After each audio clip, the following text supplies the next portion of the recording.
मुळे तुमच्या छातीत दुखतं आहे, पण तुमच्या मनामध्ये ज्या ज्या काही शंका उद्भवत आहे, या सगळ्या शंकांचं निरसन करून घेऊया डॉक्टरांकडनं. पण आता घेतो एक छोटासा ब्रेक.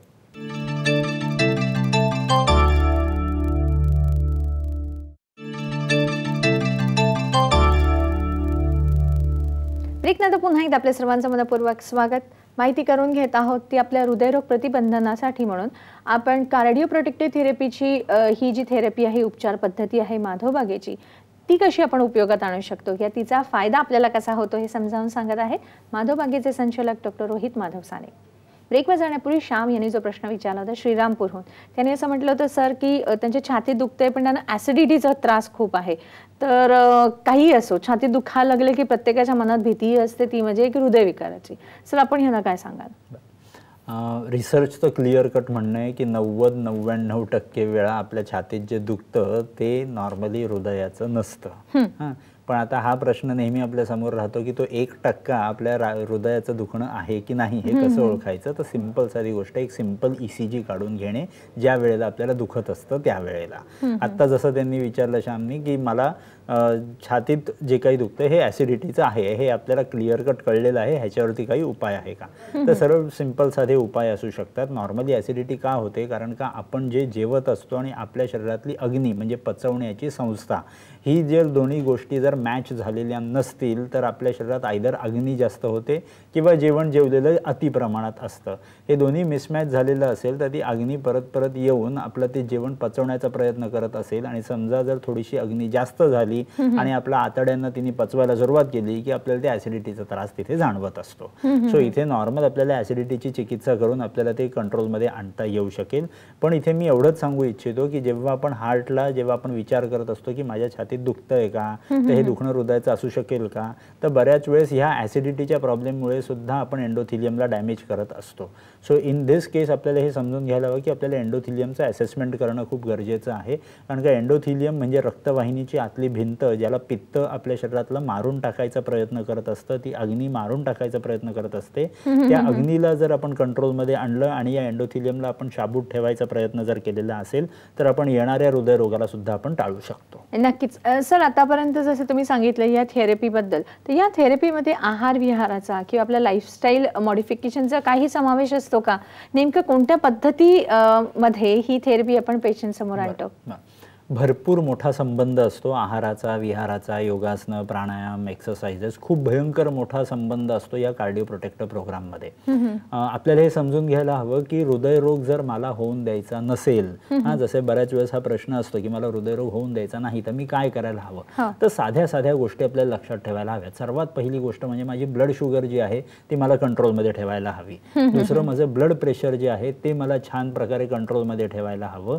तिसरी गोष्ट माझं वजन, जर माझं वजन अति वाढत जात असेल तर ऑब्व्हियसली माझ्या हृदयावर चौपट लोड पडलेला असतो, तेवढ्या लांबपर्यंत रक्त पाठवून परत मागवून घ्यायचा. सो जर आपण नीट समजून घेतलं तर ब्लड शुगर, ब्लड प्रेशर आणि वेट, हे 3 गोष्टी जर मी छान कंट्रोलमध्ये ठेवू शकलो तर मी माझ्या शरीराला कधीच हृदयरोग होऊन देणार नाही, याची आपण विचार करून ठेवलेला असतो. आता इथे बऱ्याच वेळेस असं असतं की हे असताना सुद्धा बऱ्याच वेळेस आपल्याला सायकोलॉजिकल स्ट्रेस असतं किंवा स्मोकिंग असतो किंवा अल्कोहोल असतं, खाण्यापिण्यात तळलेल्या गोष्टी असतात. या सगळ्या गोष्टींमुळे हृदयरोग होतो. म्हणजे नक्की काय होतं तर ह्या सगळ्या गोष्टी, जे काही कार्बन डायऑक्साईड इनहेलेशन असतं, आपण पोल्युशनमध्ये राहतो, या सगळ्या गोष्टींमुळे जेवढं कार्बन डायऑक्साईड आतमध्ये जाईल, जेवढं तळलेल्या गोष्टी आपण आतमध्ये घालू, तेवढ्या आपल्या शरीरात ऑक्सिडेटिव्ह रॅडिकल्स तयार होतात, ज्यांचं काम असतं आपल्या शरीरातली ही एंडोथिलियमची भिंत फाडून टाकणे आणि रक्तवाहिन्यांच्या आतमध्ये चरे निर्माण करून त्याच्यात ब्लॉकेजेस निर्माण करून ॲज वेल एज त्याच्यामध्ये आपण रक्ताची गुठळी निर्माण करायची टेंडन्सी तिथे करून आणलेली असते. जर या एंडोथिलियमला आपण मजबूत ठेवू शकलो तर ना ब्लॉकेज, ना आपलं रक्ताची गुठळी, कुठल्याही प्रकारे आपल्या रक्तवाहिन्यांना जर आपण सेफ ठेवू शकलो तर आपण नक्कीच आपल्या हृदयाला आपण सेफ ठेवू शकतो. नक्कीच. म्हणजे जो आपला आहार आहे तो देखील फारच महत्त्वाचा आहे. ॲब्सोल्युटली. म्हणजे ह्या आहारावर जर आपण कंट्रोल करू शकलो तर खूप मोठी आपण गोष्ट जिंकू शकतो. म्हणजे शेवटी काय, काही करा पण तुमच्या जिभेवरती तुमचं नियंत्रण हे असलंच पाहिजे कोणत्याही गोष्टीसाठी. एक फोन घेऊया आपण. AP कुमार आपल्याशी बोलतायत. हॅलो, नमस्कार. हॅलो. हा, नमस्कार सर, तुमचा प्रश्न विचारा. हॅलो, नमस्कार, तुमचा प्रश्न विचारा. माझं एज आहे 85. ओके. आणि हार्ट डायलेट झालेले आहे. It is only working 25%. Okay okay sir. काय याच्यावर काय करता येतं? दम लागतो का तुम्हाला चालताना? नाही काय फार फास्ट चाललं की दम लागतंय थोडंसं. पण नेहमी रुटीन चाललं की 1-1.5 किलोमीटर काही प्रॉब्लेम नाही आहे. Very good. ठीक आहे सर. काय सांगाल आपण त्यांना? आता ना ही स्टेट आपल्याला नीट समजून घ्यायला हवी. इथे होतंय काय तर आपला हार्ट डायलेटेड आहे. म्हणजे काय तर माझ्या हृदयाच्या मांसपेशींची एक स्पेसिफिक गर्थ असते, एक स्पेसिफिक जाडी असते. ती जाडी जर माझ्या हृदयाच्या मांसपेशीची कमी झालेली असेल आणि पातळ झालेली असेल माझ्या हृदयाच्या मांसपेशी, तर आपण त्याला डायलेटेड कार्डिओमायोपॅथी म्हणून म्हणत असतो. ह्याच्यात नॉर्मली आपलं इजेक्शन फ्रॅक्शन, माझं पंपिंग जे माझ्या हृदयाचं असतं, तुमचं माझं नॉर्मल माणसांचं बघितलं तर ते 50 ते 60% आपलं सगळ्यांचं नॉर्मल असतं. आता जसं त्यांनी सांगितलं की त्यांचं डायलेटेड कार्डिओमायोपॅथी झाल्या कारणाने हृदयाची इजेक्शन फ्रॅक्शन किंवा हृदयाचं पंप करायची जी काही एबिलिटी आहे ती उतरलेली आहे. ती उतरली कुठे तर 25-20% उतरलेली आहे. आता इथे आपल्याला नीट समजून घ्यायला हवं की माझं फक्त इजेक्शन फ्रॅक्शन कमी आहे म्हणजे काहीतरी भयंकर मोठा प्रॉब्लेम आहे असं आपल्याला समजून घ्यायची गरज नाही. इथे आपण समजून घ्यायला हवं की 25% इजेक्शन फ्रॅक्शन आहे तर ऑब्व्हियसली मला पुढचे तपासण्या करून बघायला हव्यात. जसं आता आपण विचारलं की दम लागतो का, तर ते म्हणाले दम लागत नाही. म्हणजे 25% इजेक्शन फ्रॅक्शन मध्ये सुद्धा त्यांचं हृदय आज छान प्रकारे काम करत आहे. मी फक्त त्यांना एवढंच सांगू शकेन की कुठल्याही क्लिनिकमध्ये जाऊन आपल्या फक्त तपासणी करून घ्यायची. आपल्याला stress test 6 minute walk test कुठली आपण करून घेऊ शकतो. नॉर्मली 25% इजेक्शन फ्रॅक्शन असेल तर आपण 6 मिनिट वॉक टेस्ट करत असतो अमेरिकन हार्ट असोसिएशनने सांगितल्याप्रमाणे. या 6 मिनिट वॉक टेस्टमध्ये जर तुम्ही 350 मीटर छान प्रकारे चालू शकलात आणि कुठलाही त्रास झालेला नसेल तर तुम्हाला कुठल्याही प्रकारे काहीही करायची गरज नाही. पण चालताना जर समजा त्या 350 मीटरमध्ये जर आपल्याला ECG मध्ये काहीतरी चेंजेस दिसले, ब्लड प्रेशर वाढताना दिसलं, काही हार्ट रेट वाढताना दिसलं, कुठल्याही प्रकारे काही चेंजेस दिसले तर आपल्याला पुढचं पाऊल घ्यायची गरज आहे. घरातल्या घरात मी जर बघेन तर सिंपल साधी गोष्ट, पाणी 1.5 लिटरपेक्षा जास्त पिऊ नये. एवढी फक्त एक सिंपल काळजी स्वतःची घेतलेली असेल तरी छान होऊ शकतं. सर, ज्येष्ठ नागरिकांसाठी जी माधवबाग तर्फे चालू करण्यात आलेली जी सेवा आहे तर त्याबद्दल जरा आपण सांगा ना, त्या योजनेबद्दल. आपण आरोग्यम हृदय संपदा म्हणून एक आपण कॅम्पेन केलेली होती. बऱ्याच वेळेस असं बघून येतं की आपल्याला ज्येष्ठ नागरिक जे असतात, जसं आता त्यांनी सांगितलं की त्यांचं वय आता 80 पर्यंत गेलेलं असेल, 85 आहे, म्हणजे खूपच क्लासिक. 85ला सुद्धा एवढं छान प्रकारे ते बोलू शकतात, म्हणजे उत्तम गोष्ट आहे. आता आरोग्यम हृदय संपदा म्हणजे अशी एक कॅम्पेन होतं ज्याच्यामध्ये आपण ज्येष्ठ नागरिकांसाठी आपण stress test free of cost आपल्या सगळ्या 120 क्लिनिकमध्ये कुठेही गेले तरी stress test free of cost होणार होतं ज्येष्ठ नागरिकांसाठी ज्यांचं वय 58 वर्षाच्या पलीकडे आहे. आतापर्यंत साधारण 30,000 लोकांनी त्याचा उपभोग घेतलेला आहे. आणि त्याच्यामुळे बऱ्याच वेळेस आपल्याला असं दिसून येतं की ज्येष्ठ नागरिकांना हे जेव्हा त्यांच्या डोक्यावर लटकती तलवार असते की मला हृदयरोग तर नाही ना, आणि जेव्हा ते स्ट्रेस टेस्ट करून हे बघतात की अरे वा माझं हृदय ठणठणीत आहे म्हणजे मला घाबरायची गरज नाही, तेव्हा त्यांच्या मनातलं जे हसू असतं ते बघून खूप छान प्रकारे वाटतं. म्हणून आपण ती थोडक्यात आपण कॅम्पेन आपण राबवलेली आहे. नक्कीच. म्हणजे खरं तर हे जे मनातली जी शंका गेली ना की त्यांचं वय वर्ष मला वाटतं अजून 10 वर्षांनी वाढत असेल, तर हे जीवनमान आपल्याला जर चांगलं ठेवायचं असेल तर नक्कीच आपण अशा काही जे लाभ आपल्याला दिलेले आहेत त्यांचा उठवला पाहिजे आणि उपचार किंवा तपासण्या नक्कीच करून घेतल्या पाहिजेत. एक फोन घेऊया आपण. पुण्याहून आपल्याशी रेश्मा बोलतायत. हॅलो, नमस्कार. हॅलो. नमस्कार, तुमचा प्रश्न विचारा. हॅलो रेश्मा, हा तुमचा प्रश्न विचारा रेश्मा. हा, नमस्कार सर. मला माझ्या आई संदर्भात प्रश्न विचारायचा होता. तर तिचं एक 25 वर्षापूर्वी हार्टचं ऑपरेशन झालेलं आहे. ओके. आणि ते झडपे संदर्भात झालं होतं, म्हणजे बहुतेक ती झडप पूर्ण बदललेली होती. तर आता 25 वर्षानंतर तिला थोडंसं त्याचा दम लागणं वगैरे, हे असं सर्दी कफ झाला की धाप लागणं असे त्रास व्हायला लागलेत. आणि डॉक्टरांना दाखवल्यावर ते म्हणतात की ते ऑपरेशन तसं खराब झालेलं आहे, तर मग पुन्हा ऑपरेशन करणं हे आम्हाला तर रिस्क वाटते. तर आपल्याकडे याच्यासाठी काही उपाय वगैरे आहेत का? ओके. त्यांचं वय किती आहे आता तुमच्या आईचं? त्यांचं 55 वगैरे वय एज आहे. 65 आहे. ठीक आहे. नक्कीच तुमच्या प्रश्नाचं सविस्तररित्या आपण उत्तर जाणून घेऊया सरांकडनं. पण आता मात्र घेतो एक छोटासा ब्रेक.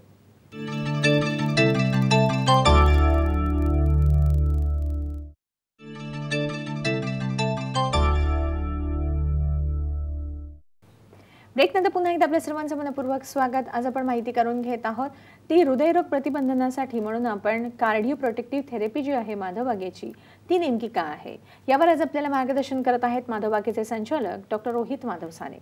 ब्रेकवर जाण्यापूर्वी रेश्मा यांचा फोन आला होता आणि त्यांच्या आईबद्दल त्यांनी प्रश्न विचारला होता. त्यांच्या आईचं वयवर्ष आहे आता 65 आणि जवळजवळ 25 वर्षापूर्वी त्यांच्या जे झडपेचं ऑपरेशन झालेलं आहे आणि आता थोडासा त्यांना त्रास व्हायला सुरुवात झाली आहे, दम वगैरे लागतोय, तर डॉक्टर म्हणतात की आता त्यांना पुन्हा ऑपरेशनची आवश्यकता आहे. सर, आपण त्यांना काय सल्ला द्याल? इथे ना पहिलं आपल्याला असेसमेंट करण्याची गरज आहे की जे आता तुम्ही म्हणताय की सर्दी खोकला झाल्यानंतर दम लागण्यासारखं फील होतं. आता हा जो दम लागतो हा नक्की हृदयाचाच आहे का फुफ्फुसाचा आहे हे पहिलं जाणून घेणं खूप गरजेचं असतं. जर हृदयाचा असेल तर तो हृदयाचा जो दम लागत असतो तो हृदयाच्या मांसपेशी कमजोर झाल्या कारणाने लागत असतं. तिथे मांसपेशींना आपल्याला मजबूत करायला हवं आणि ते मांसपेशी जर मजबूत केलेले असतील तर हा लागणारा दम गायब होऊ शकतो, पहिली गोष्ट. दुसरी गोष्ट, जर फुफ्फुसाशी संबंधित असेल तर आपल्याला ह्याच्यात कुठल्याही प्रकारे ऑपरेशनचा काही संबंध नाही, कारण फुफ्फुसाचा रोग असू शकतो. सो पहिलं आपल्याला ते असेस करायची गरज आहे की नक्की हा प्रॉब्लेम काय आहे. ओके. बऱ्याच वेळेस असा प्रश्न असतो की हृदयाच्या झडपांचा जो रोग असेल आणि जर आपण झडप पूर्णपणे चेंज केलेली आहे तर आपण तिथे प्रोस्थेटिक वॉल्व टाकलेली असते, म्हणजे एक वेगळ्याच प्रकारची वॉल्व टाकलेली असते ज्याच्यावरती कुठलंही औषध काम करत नसतं. पण हा जर वॉल्वचा रोग नसेल, जर हा वॉल्वमुळे झालेला लागणारा दम नसेल तर आपण नक्की तो हृदयाचा जो कुठला त्रास असेल त्याला आपण नक्की ट्रीट करू शकतो. कारण का एकदा वॉल्व चेंज केलेली असेल की त्याच्यावरती ॲक्शन करणं मुश्किल जातं.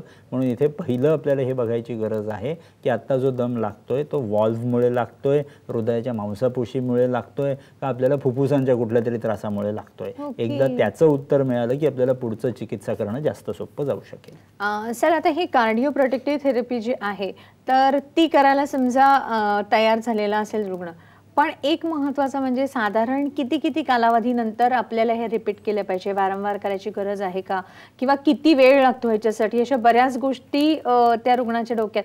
रुग्णाचं म्हणता येणार नाही कारण ती तर म्हणजे जिचं निरोगी आयुष्य जगायची इच्छा आहे अशी व्यक्ती, अशा तुम्ही काय सांगाल की किती वेळ लागतो या सगळ्या गोष्टींसाठी? या ट्रीटमेंटचं किंवा या थेरपीचं पूर्ण शेड्यूल जर आपण नीट समजून घेतलं तर 12 महिने चालणारी ही ट्रीटमेंट आहे, ज्याच्यात फक्त महिन्यातून एकदाच ही एक ट्रीटमेंट आपल्याला कुठल्याही जवळच्या क्लिनिकमध्ये करायची गरज असते. म्हणजे क्लिनिकल आहे. ॲब्सोल्युटली. आपल्याला इथे हॉस्पिटलमध्ये राहायची गरज लागत नसते.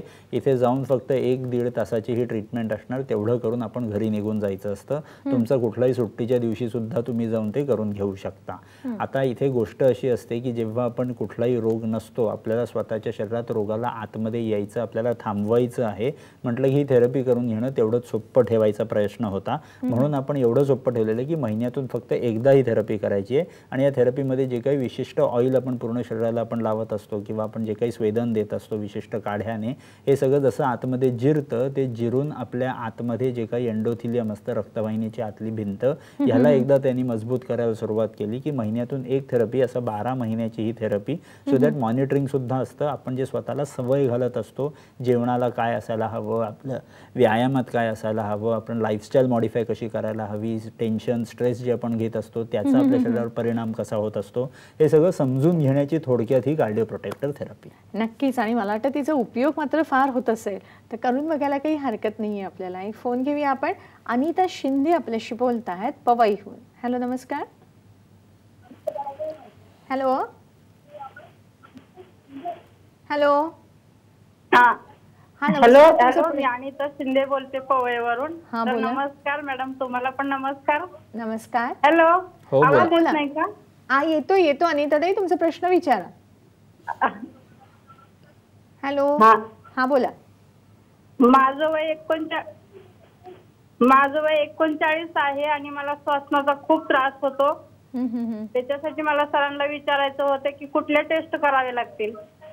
श्वसनाचा त्रास होतो म्हणजे तुम्हाला हल्ली नुकता सुरू झाला आहे का किती वर्ष झाली आहेत, काही सांगाल का? हॅलो, बहुतेक आपला आवाज त्यांच्यापर्यंत व्यवस्थित जात नाहीये सर, तर जे आपण ऐकलं आहे त्याच्यावर त्यांना उत्तर देणं अपेक्षित आहे. सांगतो.